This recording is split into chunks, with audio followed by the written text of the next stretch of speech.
Welcome to star 9 news. Jayashankar Bhupalpalli జిల్లా మలహర్ మండలం మల్లారం గ్రామంలో 20 లక్షల రూపాయలతో నిర్మించనున్న ప్రాథమిక ఆరోగ్య కేంద్రానికి తాడిచెర్ల గ్రామంలోని R&R కాలనీలో 16 లక్షల రూపాయలతో నిర్మించనున్న అంగన్వాడీ కేంద్రానికి 4 కోట్లతో నిర్మించనున్న విద్యుదీకరణ పనులకు తాడిచెర్ల నుండి గోపాల్పూర్ వరకు 40 లక్షలతో చేపట్టిన రహదారి నిర్మాణ పనులకు 23 లక్షలతో నిర్మించనున్న అంతర్గత రహదారి నిర్మాణ పనులకు రాష్ట్ర ఐటీ పరిశ్రమలు శాసనసభ వ్యవహారాల శాఖ మంత్రి దుద్దిల్ల శ్రీధర్ బాబు బుధవారం శంకుస్థాపన చేశారు.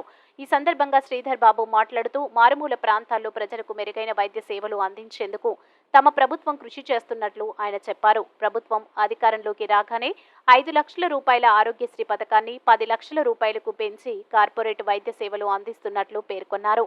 వేసవిలో మంచినీటి సమస్య రాకుండా తగు చర్యలు చేపట్టాలని RWS ఇంజనీరింగ్ అధికారులను ఆదేశించారు. రానున్న వర్షాకాలం వరకు ఎలాంటి మంచినీటి సమస్య రాకుండా అధికారులు కట్టుదిట్టమైన చర్యలు చేపట్టాలని ఆయన సూచించారు. మంచినీటి సమస్య వస్తే చర్యలు తప్పవని శ్రీధర్ బాబు హెచ్చరించారు. ఈ కార్యక్రమంలో జిల్లా కలెక్టర్ భవేష్ మిశ్రా, ఎంపీపీ చింతలపల్లి మలహల్ రావు తదితరులు పాల్గొన్నారు.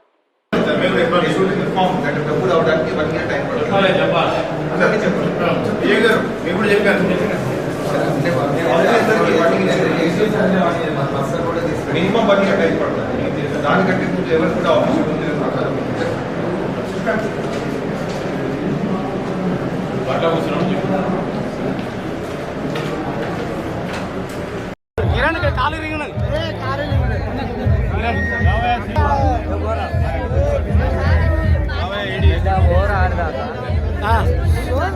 నువ్వా ముందుగా నిన్నేమన్నారు అక్కడికి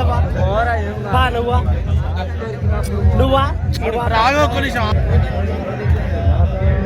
ఓకే సార్ నువ్వా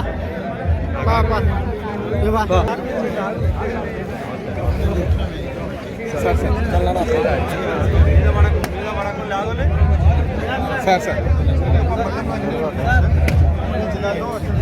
మొత్తం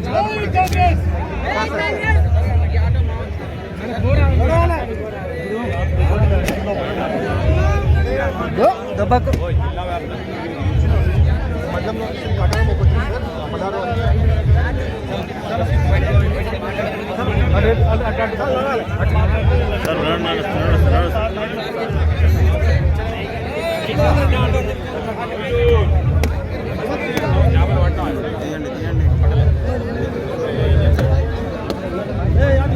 ఆటోలను పక్క పెట్టి